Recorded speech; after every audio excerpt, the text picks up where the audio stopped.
नमस्कार, good morning India में आपका स्वागत है। मैं हूं अदिति राजपूत। शुरुआत हम जम्मू कश्मीर से कर रहे हैं, जहां पर शोपियां में आतंकवादियों ने 2 प्रवासी मजदूरों की हत्या कर दी है। एक के बाद एक जम्मू कश्मीर में हम लगातार देख रहे हैं कि आतंकवादियों की गतिविधियां जो हैं वो बढ़ गई हैं। ये दोनों मजदूर उत्तर प्रदेश के कन्नौज के रहने वाले थे। दोनों मजदूरों की पहचान कन्नौज जिले के रामसागर और मोनीश कुमार के रूप में हुई है।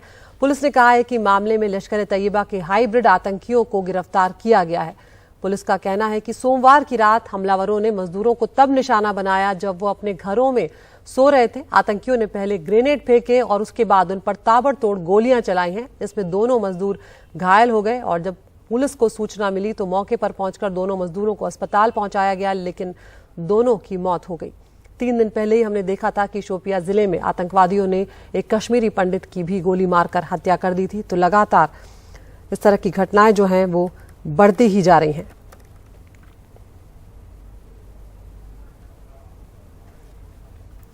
अब हमारे साथ हमारे 2 सहयोगी जुड़ रहे हैं। हमारे साथ कश्मीर से हमारे सहयोगी नजीर मसूदी जुड़ रहे हैं और हमारी सहयोगी नीता शर्मा भी जुड़ रही हैं। नजीर, सबसे पहले आपके पास आना चाहूंगी। लगातार इस तरह के मामले हो रहे हैं, लोग परेशान हैं। आप लगातार अलग अलग रिपोर्ट्स में अपनी दिखा भी रहे हैं कि चाहे वो प्रवासी लोग हों, चाहे वो कश्मीरी पंडित हों, सभी कहीं ना कहीं इस बात से परेशान हो रहे हैं कि सुरक्षा जो है एक बहुत बड़ा मुद्दा बन गया और आतंकवादी लगातार उन्हें निशाना बनाए जा रहे हैं। इस घटना को लेकर क्या अपडेट मिल रहा है? जी, जो प्रवासी मजदूरों पे ये पहला हमला नहीं है और ये पिछले 2 साल से लगातार इन पे हमले हो रहे हैं। कल रात देर गई वहां आतंकियों ने एक ग्रेनेड फेंका। हरमैन गांव है, वहां ये रेंटेड एकोमोडेशन में थे, उन पे ग्रेनेड फेंका, दोनों मारे गए। उनको अस्पताल लिया गया जहां डॉक्टरों ने उनको मुर्दा करार पाया। रामसागर और मोनिश कुमार ये यूपी से ताल्लुक रखते थे। इनकी खता सिर्फ एक थी कि वो यहाँ अपनी रोजी रोटी कमाने के लिए आए थे। यही हर एक प्रवासी मजदूर करता है, क्योंकि शायद इनको 4 पैसे ज्यादा मिलते हैं कश्मीर में, ताकि अपने बच्चों का पेट पालें और घर 4 पैसे ज्यादा भेजें। और यहाँ मुसलसल इनको टारगेट बनाया जा रहा है। शोपियां में ही 2 दिन पहले वहां कश्मीरी पंडित पूर्ण कृष्ण भट्ट को मार दिया गया। वहां भी कश्मीरी पंडितों में भी कहीं एक हमले हुए हैं। 6000 से ज्यादा कश्मीरी पंडित जो मुलाजिम है डर की वजह से नौकरियों पे नहीं जाते हैं पिछले 5 महीनों से। तो एक तरफ अगर सरकार का ये दावा है कि मिलिटेंसी की कमर तोड़ गई है, अब ये आखिरी सांस ले रही है, तो लेकिन दूसरी तरफ बेगुनाहों का कत्ल इस तरह हो रहा है, टारगेट किलिंग्स हो रही है। और इसकी एक वजह एक पॉलिटिकल नैरेटिव भी जो एक बना है कि जिस तरह जो गैर रियासती लोगों को यहाँ वोट देने का हक दिया जाए, उस पर बड़ी विवाद हुआ। पिछले ही दिनों डीसी जम्मू ने ऑर्डर निकाला, कहा कि जिन लोगों के पास कोई दस्तावेज भी न हो लेकिन जम्मू में 1 साल से रहते हैं, उनको वोट का हक दिया जाएगा। उसके विवाद के बाद ऑर्डर वापस लिया गया। लेकिन ये ऐसे बेगुनाह लोग हैं जिनको इनका खमियाजा भुगतना पड़ता है।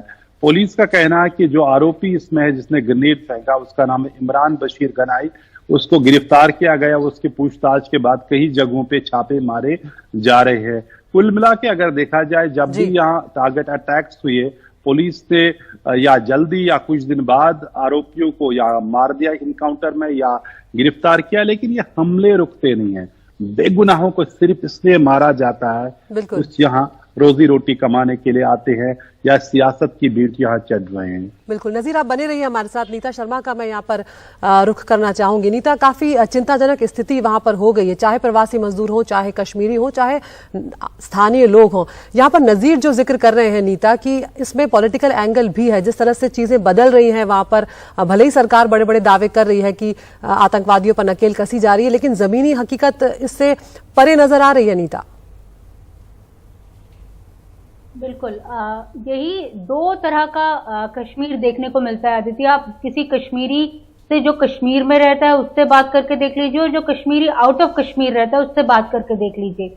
उन दोनों की परसेप्शन में ही बहुत आपको फर्क दिखाई पड़ेगा कि वो क्या सोचते हैं कि हालात किस कदर बदले हैं इस नए कश्मीर में। जहां तक इस ऑर्डर का सवाल है, क्योंकि वहां पर जो रिवीजन ऑफ रोल्स है, जो फाइनल स्टेजेस पर है, वो चल रहा है ऑलरेडी। तो प्रशासन का कहना है कि क्योंकि वो चाहते हैं कि जम्मू कश्मीर के लोग भी बाहरी लोगों से मिलें, इस तरह के ऑर्डर्स जो निकाले जा रहे हैं वो एक नॉर्मल एक्सरसाइज है मार्चिंग टूवर्ड्स जो वहां पर इलेक्शन होने हैं, चुनाव होने हैं अगले साल अभी तक यही उम्मीद जताई जा रही है कि रिवीजन ऑफ रोल्स के बाद वहां पर चुनाव करवाए जाएंगे। लेकिन अगर हम जमीन की बात करें तो वहां पे जो माइग्रेंट लेबर हो चाहे फिर कश्मीरी पंडित हो, उनसे अगर आप बात करें तो वो बोलेंगे कि वो किस हद तक असुरक्षित महसूस कर रहे हैं। उन कई जो इलाके हैं जहां पर उनकी पॉकेट्स थी, शोपियां में थी, बांदीपुरा में थी, कुपवाड़ा में थी, उनमें से भी कई लोग जो हैं अभी सैटरडे की किलिंग के बाद भी उनमें से कई वैसे परिवार हैं जो अभी फिलहाल सामने नहीं आना चाहते, वो लोग भी जो है माइग्रेट कर कर जम्मू जा रहे हैं। उनका कहना है कि वो वहां पर सुरक्षित महसूस नहीं कर रहे हैं। तो ऐसे में लेकिन सरकार दबाव बना रही है कि आपको वहीं पर रहकर वहीं पर काम करना पड़ेगा। उन्होंने बोला कि आपको बायोमेट्रिक अटेंडेंस देनी पड़ेगी, जिसके चलते कश्मीरी पंडितों का ये कहना है कि उनकी मूवमेंट उसके जरिए मैप की जा सकती हैं, उनकी तनख्वाहें काटी जा रही हैं। डिस्ट्रिक्ट एडमिनिस्ट्रेशन द्वारा इस तरह के जो ऑर्डर्स हैं वो निकाले जा रहे हैं कि अगर आप रिपोर्ट नहीं करेंगे तो आपकी तनख्वाहें काटी जाएंगी। कई लोग हैं जिनसे हमने कल बात की थी, उन्होंने ये कहा था कि कई इलाकों में 90% जो है पिछले 2-3 महीने से उनको तनख्वाहें हैं जो नहीं मिल रही हैं। यहाँ तक उन्होंने बोला कि कई कंपनी जो है वो दिवाली में बोनस देती हैं, लेकिन यहाँ पे कश्मीरी पंडितों की तनख्वाहें ही काट ली जाती है। तो किस तरह का आप नया कश्मीर हमें दिखा रहे हैं। ट्विटर पे जो है मंत्री लोग आके कहते हैं कि 1.5 करोड़ से ज्यादा लोग जो हैं वो जम्मू कश्मीर में आए घूमने के लिए, लेकिन ये नहीं बताते कि उनमें से ज्यादातर लोग जो हैं वो वैष्णो देवी के दर्शन करने के लिए गए हैं। तो एक जो परसेप्शन है और एक जो रियलिटी है उसमें वास्ट डिफरेंस है। कश्मीर के इलाके में, इवन जम्मू के इलाके में भी जो इस तरह के जो ऑर्डर्स आ रहे हैं उनमें जम्मू के लोग भी जो हैं कुछ नाराज बताए जा रहे हैं, क्योंकि उनका कहना है कि जो एक डेमोग्राफिक चेंज है वो जम्मू में भी देखने को मिल सकता है। तो दोनों ही स्तरों पे, हालांकि जो सरकार है वो अपनी तरफ से लगातार कोशिश कर रही है, वो कह रही है कि वो इन्हें सुरक्षित कर रही है और गेटोवाइज कॉलोनीज भी बना दी हैं जहां पे बोला गया कि आप यहीं पर रहिए। लेकिन बावजूद इसके जो इस तरह के जो स्कर्मिशेस हैं, जो इस तरह की जो अटैक्स हैं वो लगातार हमें देखने को मिल रहे हैं। इसी साल हमने देखा है कि कई इस तरह के अटैक्स हैं जिसके चलते इस कम्युनिटी में एक बार फिर से फियर फैक्टर बस गया है। बिल्कुल नीता, आपने जो बात कही और जिस तरह से आपने वहां की सच्चाई बताई कि क्या कुछ उन लोगों पर बीत रही है, जिस तरह से एक के ऊपर जब हमला होता है तो सब दहशत में आते हैं, नौकरियों पर उनकी बात आ रही है, तनख्वाहें ठीक से नहीं मिल रही है, बहुत बड़ी बात है, लोगों का घर चलाना मुश्किल हो रहा होगा वहां पर। लेकिन नीता, जब हम अगर सुरक्षा के लहजे से बात करें, अगर तकनीकी इसके पहलुओं की बात करें, तैनाती ऐसा नहीं है कि कोई कम हुई है, तैनाती उल्टा वहां पर बढ़ाई गई है, फोर्सेस को और ज्यादा तादाद उनकी बढ़ाई गई है, लेकिन बावजूद उसके ये गतिविधियां रुक नहीं रही। तो ऐसे में क्या अब ये जो लगातार टारगेट किलिंग हो रही है इसको लेकर सरकार कुछ नए कदम उठाएगी? देखो, सरकार हमेशा से नए कदम उठाने की बात करती रही है, वो अपनी तरफ से पूरी कोशिश भी कर रही है। जैसे कि आप बोल रहे हैं कि वहां पे सिक्योरिटी फोर्सेस की कमी नहीं है, चाहे उनको बंद करके रखा हो, चाहे श्रीनगर का इलाका हो, बांदीपुरा का इलाका हो, शोपियां का इलाका हो, उन्हें बोला है कि आप इस इलाके में, लेकिन वो बाहर जाएंगे ही। जैसे अब जो माइग्रेंट लेबर है वो वहां पर आई है तो काम करने बाहर जाएगी ही। तो कहीं ना कहीं जो लूप होल है, सिक्योरिटी फोर्सेस को 24/7 जो है वो अलर्ट रहने की जरूरत है। वहीं एक छोटा सा लूप होल जो है, अगर वो इसको जो आतंकवादी हैं वो एक्सप्लॉइट कर ले तो इस तरह की जो किलिंग्स हैं, जो इस तरह की वारदातें हैं वो अंजाम दे सकते हैं। हमने देखा है कि सीमा पार से लगातार असला बारूद आ रहा है, ड्रोन ड्रॉपिंग जो है वो लगातार बढ़ रही हैं। तो ऐसे में सरकार भी अपनी तरफ से पूरी कोशिश कर रही है, लेकिन जो एक नैरेटिव बिल्ड किया जाता है उसे लेकर वहां पर जो एक वहां का आवाम भी है उसमें भी एक जो है वो कहीं ना कहीं एक अलगाववाद जो है वो उसको पैदा करता है। जब आप बोलते हैं कि कश्मीर में पहले कुछ नहीं था, अब बहुत अच्छा हो रहा है, पहले कश्मीर में बहुत गरीबी थी, अब अच्छा हो रहा है, तो उसे लेकर एक जो गुस्सा है वहां के जो आम कश्मीर में, उसमें भी एक गुस्सा जो है वो पैदा होता है। इस नैरेटिव को कहीं ना कहीं करेक्ट करने की जरूरत है। बहुत ही महत्वपूर्ण बात आपने नीता यहाँ पर कही कि ये जो नैरेटिव वहां पर सेट हुआ है, लोगों के बीच में, जो स्थानीय लोग हैं उनके बीच जो नाराजगी है, वो एक बहुत बड़ा इसका पहलू भी है, उसको भी देखने की जरूरत है, वहां पर संवाद स्थापित करने की जरूरत है। बहुत बहुत शुक्रिया नीता आपका इस तमाम जानकारी के लिए। हम ग्राफिक्स के जरिए वो भी लगातार दिखा रहे थे कि पिछले कुछ महीनों में किस तरह से लगातार टारगेट्स किलिंग हुई है, किन किन लोगों को निशाना बनाया गया, और उसमें ऐसा नहीं है कि सिर्फ स्थानीय लोग हैं, उसमें कश्मीरी पंडित भी शामिल हैं, उसमें पुलिसकर्मी जो हैं वो भी शामिल हैं, स्कूल टीचर हैं, बैंक मैनेजर हैं, प्रवासी मजदूर हैं, ऐसे बहुत से लोग हैं जिन्हें आतंकवादियों ने निशाना बनाया है।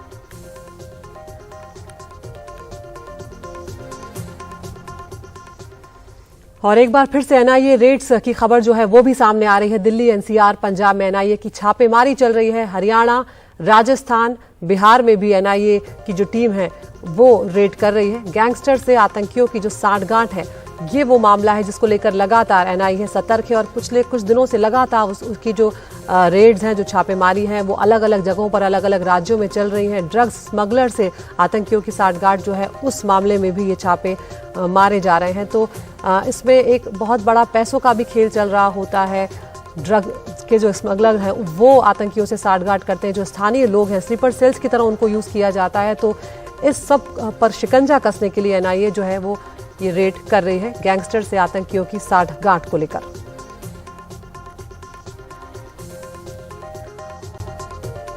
और अब बिल्किस बानो गैंगरेप के मामले की बात करते हैं, जिसमें दोषियों की रिहाई को लेकर कई सवाल उठे। सरकार पर, न्याय व्यवस्था पर, पूरे सिस्टम पर, और जिस तरह से फूल माला पहनाकर उनका स्वागत किया गया, उसने सबको शर्मसार किया। गैंगरेप के दोषियों की रिहाई के खिलाफ दायर याचिका पर आज सुप्रीम कोर्ट में सुनवाई होने जा रही है। लेकिन इससे पहले कल गुजरात सरकार ने सुप्रीम कोर्ट में हलफनामा देकर यह कहा है कि इस मामले में केंद्र सरकार से बाकायदा विधिवत तरीके से मंजूरी ली गई थी और साथ ही कहा गया कि दोषियों का आचरण सही था और सरकार ने अपने अधिकारों के तहत ही उनकी रिहाई की सिफारिश की थी। सीबीआई की एक विशेष अदालत ने 11 दोषियों को 21 जनवरी 2008 को सामूहिक बलात्कार और बिल्किस बानो के परिवार के 7 सदस्यों की हत्या के जुर्म में आजीवन कारावास की सजा सुनाई थी। बाद में बॉम्बे हाई कोर्ट ने उनकी जो दोष सिद्धि है उसको बरकरार रखा था। लेकिन यहां पर जो गुजरात सरकार की तरफ से हलफनामा दाखिल किया गया, उसने कहीं ना कहीं एक बार फिर से सवाल खड़े कर दिए हैं। बिल्किस बानो के रेपिस्ट की रिहाई को केंद्र ने मंजूरी दी थी, सुप्रीम कोर्ट में खुद गुजरात सरकार ने ये जानकारी दी है। तो ये जो बिल्किस बानो के दोषियों की रिहाई का मामला है, इसमें गुजरात सरकार का जो सुप्रीम कोर्ट में हलफनामा है, उसके डिटेल्स एक बार आपको यहां पर बताने जा रहे हैं। उसमें कहा गया है कि सुभाषिनी अली, महुआ मोइत्रा की याचिका खारिज करने की उसमें मांग की गई है। इनकी याचिका राजनीति से प्रेरित है, साजिश है, ये भी दलील दी गई है। तीसरी पार्टी मामले में केस दायर नहीं कर सकती। साथ ही ये भी कहा गया है गुजरात सरकार की तरफ से कि दोषियों ने 14 साल जेल में काटे हैं, उनका व्यवहार अच्छा था। नियम कानून के मुताबिक हुई है दोषियों की रिहाई। रिहाई के लिए केंद्र सरकार से भी मंजूरी ली गई। सुप्रीम कोर्ट के 13 मई के आदेश और 1992 की पॉलिसी के तहत ही ये फैसला लिया गया है। तो यहाँ पर गुजरात सरकार जो है उसने अपना पक्ष रखा है। अब देखते हैं कि कोर्ट की तरफ से इनकी रिहाई को लेकर क्या कुछ कहा जाता है और क्या इस रिहाई के फैसले को पलटा जाता है या नहीं।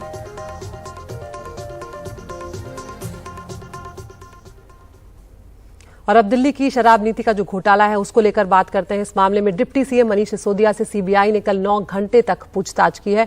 इस पूछताछ के बाद जो है वो रात 8:15 बजे के बाद ही मनीष सिसोदिया सीबीआई के दफ्तर से निकले हैं। इसके बाद घर पहुंचते ही सिसोदिया ने सीबीआई पर एक बड़ा आरोप लगाया। कहा कि उन्होंने मुझे बीजेपी में शामिल होने के लिए दबाव बनाया। हालांकि सिसोदिया के इन आरोपों को सीबीआई ने खारिज कर दिया है। सीबीआई का कहना है कि मनीष सिसोदिया को पूछताछ के दौरान पार्टी छोड़ने की धमकी नहीं दी गई, ना ही सीबीआई ने उन्हें मुख्यमंत्री बनाने जैसे कोई प्रलोभन दिए हैं।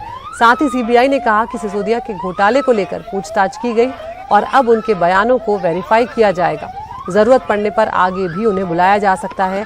सीबीआई से हुई पूछताछ के ठीक एक दिन के बाद यानी आज मनीष सिसोदिया गुजरात में चुनाव प्रचार भी करने जा रहे हैं। सिसोदिया पहले अहमदाबाद जाएंगे, उसके बाद वो वहां दोपहर 12 बजे एक प्रेस कॉन्फ्रेंस करेंगे और इसके बाद शाम को चुनाव प्रचार जो है वो शुरू करेंगे। और आम आदमी पार्टी लगातार ये जो सीबीआई की पूछताछ है, इस मामले में जो उनके घर पे जांच की गई, उनके जो बैंक लॉकर्स खंगाले गए, उसको सीधे तौर पर गुजरात चुनाव से जोड़ रही है। आम आदमी पार्टी का कहना है चूंकि बीजेपी वहां पर चुनाव हारने जा रही है, इसलिए आम आदमी पार्टी की जो सरकार है उसके मंत्रियों को निशाना बनाया जा रहा है।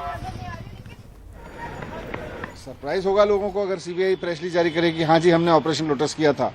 लेकिन एक्साइज पॉलिसी पे कहीं फोकस नहीं है। एक्साइज पॉलिसी में कहीं कोई करप्शन नहीं है। एक्साइज पॉलिसी में कहीं कुछ नहीं मिल रहा है उनको। ये बात कल की पूछताछ से ये और साबित हो गई मेरे सामने कि सब पूरी तरह से फर्जी मनगढ़ंत कहानियां बनाई हुई हैं। लेकिन ओवरऑल कल का मुझे बुलाने का मकसद वहां यही था कि मुझे इस बात के लिए डराया जाए कि किसी तरह से मैं आप छोड़ने को तैयार हो जाऊं, मैं किसी तरह से बीजेपी में शामिल होने को तैयार हो जाऊं। मैंने साफ साफ कह दिया, भारतीय जनता पार्टी इतनी गंदी पार्टी है कि इसमें शामिल होना अपने आप को खत्म करना है, अपनी आत्मा को मारना है किसी भी कीमत पे। और फिर अच्छे स्कूल बनवाना, अच्छे अस्पताल बनवाना, बच्चों की पढ़ाई की अच्छी व्यवस्था करना, मुझे इसमें मजा आता है। मुझे सीएम बनने में थोड़ी मजा आता है। को आज अच्छे स्कूलों की जरूरत है। गुजरात के बच्चों को अच्छे गवर्नमेंट और प्राइवेट स्कूलों की जरूरत है। सब लोग दुखी हैं वहां पे और स्कूल को लेके सरकार ने कुछ नहीं किया। 27 साल में वहां पे भारतीय जनता पार्टी की सरकार है, उसने स्कूल बंद करने के अलावा कुछ नहीं किया। तो अब गुजरात के लोगों को भरोसा हो रहा है और मैंने भी गुजरात के लोगों को कहा है कि इस बार आम आदमी पार्टी की सरकार बनवाओ, आपके स्कूल दिल्ली जैसे कर देंगे। जिस तरह से दिल्ली में हो सकते हैं वैसे ही गुजरात में भी 5 साल के अंदर अंदर आपके स्कूल कर देंगे। तो यही मैसेज लेके मैं आज गुजरात जा रहा हूं 2 दिन के लिए। तो गुजरात चुनाव में मुकाबला काफी दिलचस्प हो सकता है। हिमाचल की अगर बात करें तो वहां पर चुनावी तारीखें आ चुकी हैं। 12 नवंबर को मतदान होने जा रहा है। कांग्रेस ने अपनी पूरी ताकत यहां पर झोंक दी है। हिमाचल में मुख्य मुकाबला कांग्रेस और बीजेपी में ही अब तक होता आया है। सत्ता के जो दल हैं वो आपस में बदलते भी हमने देखे, लेकिन कांग्रेस कौन कौन से मुद्दों पर चुनाव लड़ने जा रही है, इस पर हिमाचल प्रदेश के जो प्रभारी बनाए गए हैं वो है छत्तीसगढ़ के मुख्यमंत्री भूपेश बघेल। भूपेश बघेल से एक्सक्लूसिव बातचीत की है हमारे सहयोगी जुल्फिकार अली ने, वो आपको सुनवाते हैं। देश के सियासी घटनाक्रम पे और जिस तरीके से सियासी सरगर्मियां चल रही हैं उसको लेकर हमारे साथ छत्तीसगढ़ के मुख्यमंत्री भूपेश बघेल हैं, उनसे सीधे बात करते हैं। भूपेश जी, आपको हिमाचल का प्रभारी बनाया गया है और डेट वहां की आ चुकी है। क्या स्थिति लग रही है कि कांग्रेस अपने आप को वहां पर कहां पे पा रही है? देखिए, यदि हिमाचल प्रदेश की बात कहें तो 2 ही पार्टी वहाँ रही है, कांग्रेस पार्टी और भारतीय जनता पार्टी। और अभी कुछ वर्षों से कभी कांग्रेस कभी भाजपा, नहीं तो होता यह था कि एक तरफा कांग्रेस ही जीतती रही है। कांग्रेस वहाँ बहुत मजबूत है। भारतीय जनता पार्टी के 5 साल के जो कुशासन है, जो 5 साल पहले जो वादा किए थे वो पूरा नहीं हुआ। और आज महंगाई है, बेरोजगारी है और अग्निवीर है, ये बड़ी समस्या है। पद खाली पड़े हुए हैं, भर्तियां नहीं हो रही है, तो इससे काफ़ी नाराज़ हैं। और जो किसान हैं, बागबान हैं और सेब उत्पादक हैं, वो काफ़ी नाराज़ हैं क्योंकि उनको रेट नहीं मिल पा रहा है। तो क्या लगता है कि कांग्रेस की वहां पे सरकार बनने वाली है? बिल्कुल बनने वाली, क्योंकि कांग्रेस पार्टी हमेशा आम जनता के हितों के ध्यान रखती है, उसको अधिकार संपन्न बनाने का काम करती है। और जिस प्रकार से छत्तीसगढ़ में हम लोगों ने, चाहे किसान हो, मजदूर हो, गौपालक हो, चाहे वो लघु उपज के संग्रहण करता हो, सबके खाते में पैसा गया है। आज ही हमने 1900 करोड़ रुपया वितरण किया है। तो ये समझ में लोगों को आता है कि कांग्रेस पार्टी है वो हमारे हितों का ध्यान रखती है। भारतीय जनता पार्टी हमेशा ये है कि भावनात्मक शोषण करती है और जो वादा करती है उसे कभी पूरा नहीं करती। गुजरात में भी चुनाव होने, हालांकि उसकी भी डेट के आने की संभावना थी, लेकिन डेट का डिक्लेरेशन नहीं हुआ। तो आपको क्या लगता है कि कांग्रेस की गुजरात में क्या स्थिति है? क्योंकि आम आदमी पार्टी भी मैदान में कूदी हुई है, तो क्या त्रिकोणीय संघर्ष की लग रहा है आपको? देखिए, जहाँ तक कि आम आदमी पार्टी अब आम आदमी पार्टी नहीं रहा, वो खास आदमी पार्टी हो गया है। जितने उस समय आम आदमी पार्टी बनाए थे वो सारे लोग अब हट गए हैं, और जो बात बोल के आए थे वो कभी पूरा किए क्या? एक भी पूरा नहीं किए। उस रास्ते में चले क्या? बिल्कुल नहीं चले। आज वही धोखा पंजाब में दिए। अब तो रिमोट कंट्रोल से चला रहे हैं। भगवंत सिंह मान मुख्यमंत्री जरूर हैं, लेकिन चला कौन रहा है? कोई दूसरा चला रहा है। तो दिल्ली से बैठ के रिमोट चला रहे हैं। गुजरात के लोग पंजाब से जरूर सीखेंगे कि ये केजरीवाल जी है वो केवल धोखा देने वाले हैं। राहुल गांधी भारत जोड़ो यात्रा पर निकले हुए हैं, तो क्या जो चुनाव हिमाचल में होने जा रहे हैं, गुजरात में होने जा रहे हैं, उसके बाद 2023 में चुनाव हैं और उसके 24 में हैं, तो इस पर कुछ फर्क पड़ेगा? कांग्रेस मजबूत होगी? देखिए, राहुल गांधी जी जिस उद्देश्य को लेकर चले हैं वो बड़ा उद्देश्य है। इस देश में उन मुद्दों के, आम जनता के मुद्दे पे कभी चर्चा नहीं होती थी, लेकिन अब जब पदयात्रा कर रहे हैं तो 3 बड़े उद्देश्य, एक तो बेरोजगारी, दूसरा महंगाई और तीसरा राजनीति के चलते समाज, जाति और धर्म के बीच में जो खाई बढ़ाने का काम कर रहे हैं। अपने स्वार्थ के लिए इनको लड़ाने की कोशिश कर रहे हैं, भाई भाई को लड़ाने की कोशिश कर रहे हैं।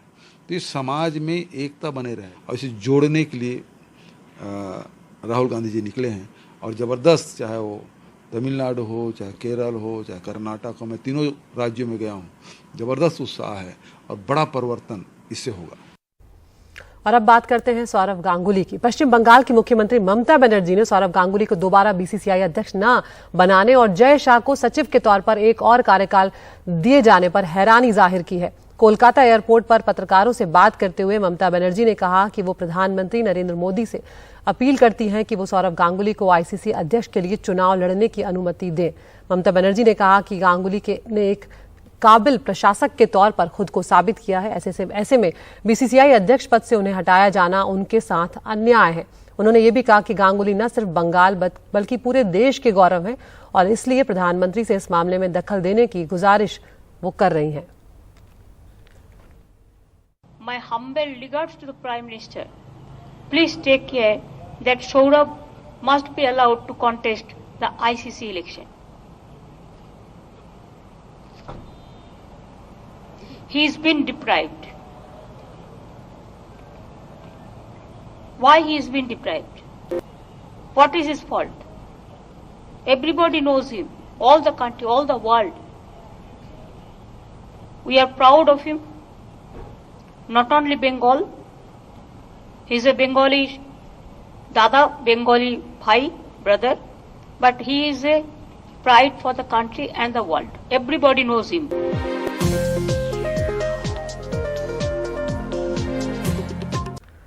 तो देश भर में 50 से ज्यादा जगहों पर एनआईए की छापेमारी चल रही है। दिल्ली, एनसीआर, पंजाब में एनआईए की रेड चल रही है। इसके अलावा हरियाणा और राजस्थान और बिहार में भी छापे मारे जा रहे हैं। हम सीधा रुख कर रहे हैं हमारे सहयोगी रवीश रंजन शुक्ला का। रवीश, यहाँ पर सोनीपत की अगर बात करें तो लॉरेंस बिश्नोई गैंग के शार्प शूटरों पर भी छापे मारे जा रहे हैं। तो जो गैंगस्टर से जो आतंकियों की साठगांठ है उसको लेकर ये छापेमारी की जा रही है। क्या कुछ जानकारी इस वक्त आपके पास निकल कर आ रही है?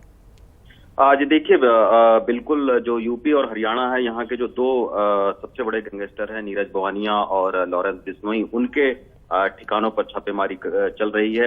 हरियाणा में लॉरेंस बिश्नोई के जो शार्प शूटर हैं राजू बसोदी और पालड़ा, उनके ठिकानों पर एनआईए की छापेमारी हो रही है सोनीपत में।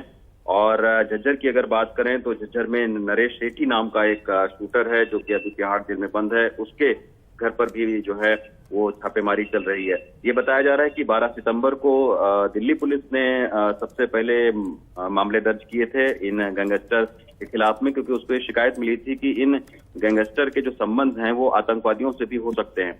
तो उसके बाद में एनआईए ने ये पूरा मामला ले लिया था और जांच अपने हाथ में ले लिया था।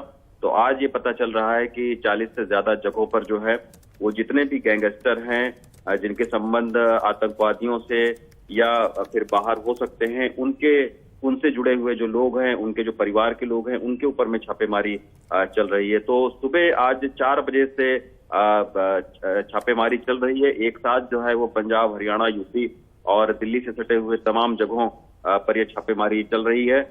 सुबह 4 बजे से जो टीम है वो पहुंची थी लोकल पुलिस की मदद से छापेमारी करने के लिए, और अभी तक जो हमें सोनीपत और जो झज्जर से खबर आ रही है वहां पर अभी भी जो एनआईए की टीम है वो मौजूद है। राजू बसोदी की अगर बात करें तो करीब 2 दर्जन से ज्यादा संगीन आपराधिक जो घटनाएं हैं उसको देने का आरोप है, और ये लॉरेंस बिश्नोई का शार्प शूटर है और इसका परिवार जो है वो सोनीपत में रहता है। तो इसी के चलते राजू बसोदी के घर और उसके दोस्तों के ठिकानों पर छापेमारी चल रही है कि कहीं इनका लिंक कोई बाहर के गैंगस्टर से या आतंकवादी से तो नहीं है। और अक्षय पात्रा जो है उसके भी ठिकाने पर एनआईए की छापेमारी चल रही है, वो भी लॉरेंस बिश्नोई का शूटर है। नरेश सेठी को ये बताया जा रहा है कि जो काला जठेड़ी है, जो कि एक बहुत ही कुख्यात गैंगस्टर है, तो काला जठेड़ी को भगाने में नरेश सेठी का हाथ रहा है और इसने भी तकरीबन 2 दर्जन से ज्यादा मामले इसके ऊपर में हत्या फिरौती के दर्ज हैं।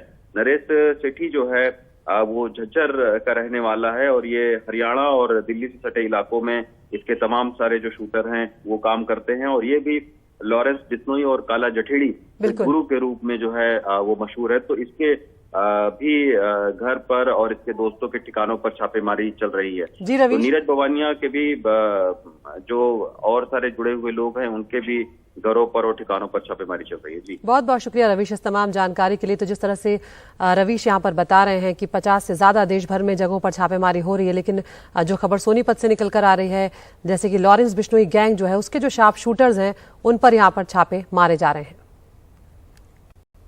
आगे बढ़ते हैं, बात महंगाई की करते हैं। बढ़ती महंगाई से सभी परेशान हैं, क्या ग्राहक और क्या दुकानदार। दुकानदार अब कहते हैं कि बिक्री बहुत घट गई है, लेकिन हाल ही में बढ़े दामों पर सरकार को लगता है कि कुछ भी असामान्य नहीं है। जो खाद्य सचिव हैं सुधांशु पांडे, उन्होंने कहा कि जब सरकार को लगेगा कि ये असामान्य है तब वो इस मामले में दखल देगी। हाल ही में आपको याद होगा वित्त मंत्री निर्मला सीतारमण का बयान भी वायरल हुआ था, जब उन्होंने कहा था कि रुपया कमजोर नहीं हुआ है बल्कि डॉलर मजबूत हुआ है।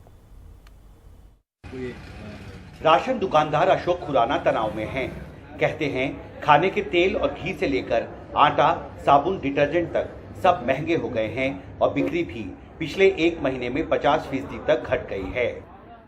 अक्टूबर के पहले हफ्ते तक खाने पीने के तेल की कीमतों में गिरावट दर्ज हुई थी और एक नया ट्रेंड दिख रहा था। कीमतें धीरे धीरे घटने लगी थी, लेकिन पिछले एक हफ्ते में एक बार फिर खाने पीने के तेल की कीमतें जो हैं वो बढ़ने लगी हैं और सबसे ज़्यादा बढ़ोतरी सरसों के तेल और सोयाबीन रिफाइंड तेल में हुआ है, जिनकी कीमतें पिछले सिर्फ एक हफ्ते में 15 से 20 रुपए प्रति लीटर तक बढ़ गई हैं।